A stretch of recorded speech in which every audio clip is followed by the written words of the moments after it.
Welcome to the Pagan Corner podcast. I am G.D.Hancock, your host, and Arya Brown is my guest speaker today.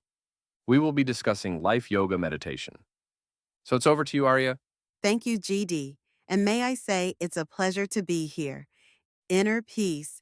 It's something 85% of Americans say they're actively seeking, yet studies show we're more stressed than ever before. Today, we're exploring why ancient meditation practices might hold the key to modern well being. That's such a striking statistic, and it highlights this growing disconnect between what we're seeking and what we're experiencing in our daily lives. You know what's fascinating?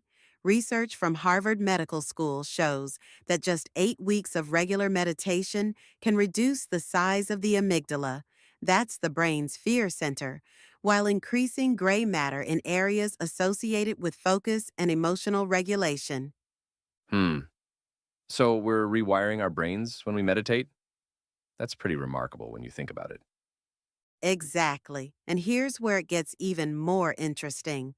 The Eastern philosophical approach to inner peace, which emphasizes finding enlightenment from within, is now being validated by Western neuroscience.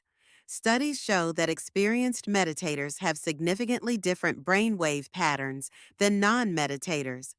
Well, that makes me wonder about the practical applications. How are people incorporating these practices into their daily lives? So get this.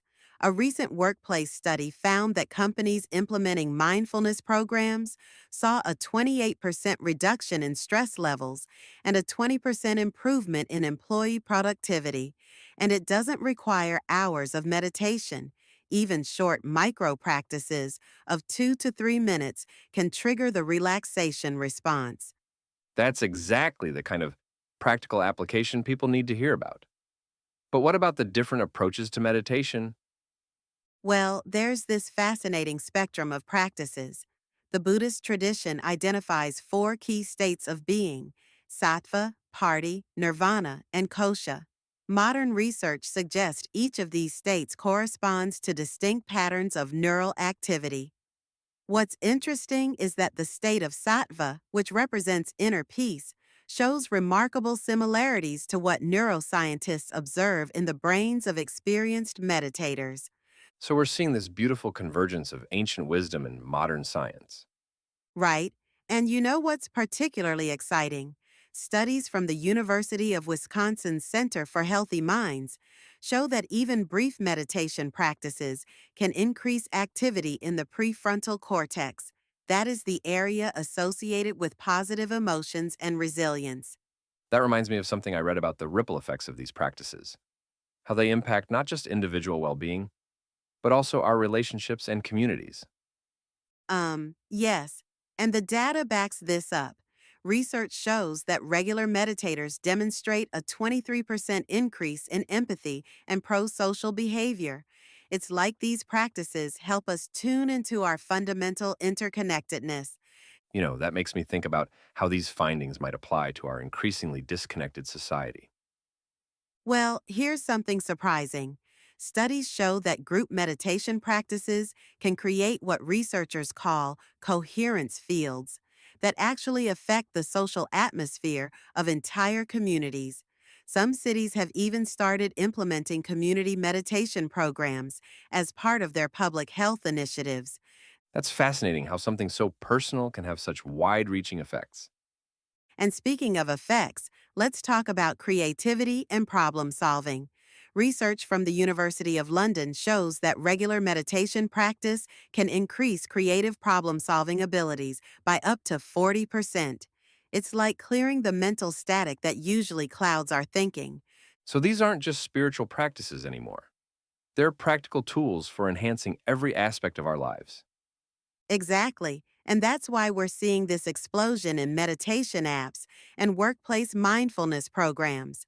The global meditation market is expected to reach $9 billion by 2027, showing just how mainstream these practices have become. However, I imagine there must be challenges in translating these ancient practices for modern life while maintaining their integrity. That's a crucial point. Studies show that while simplified meditation apps can be helpful, The deepest benefits come from practices that maintain the core principles of presence, awareness, and non judgment.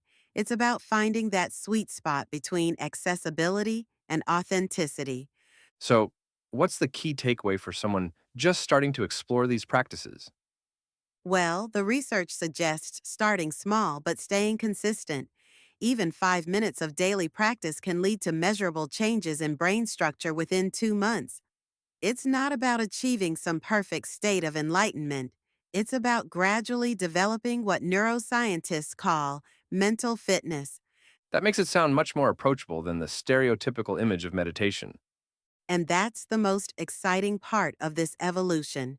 Seeing how these ancient practices are being transformed and renewed through their contact with modern life, while still maintaining their power to bring us back to that fundamental experience of inner peace.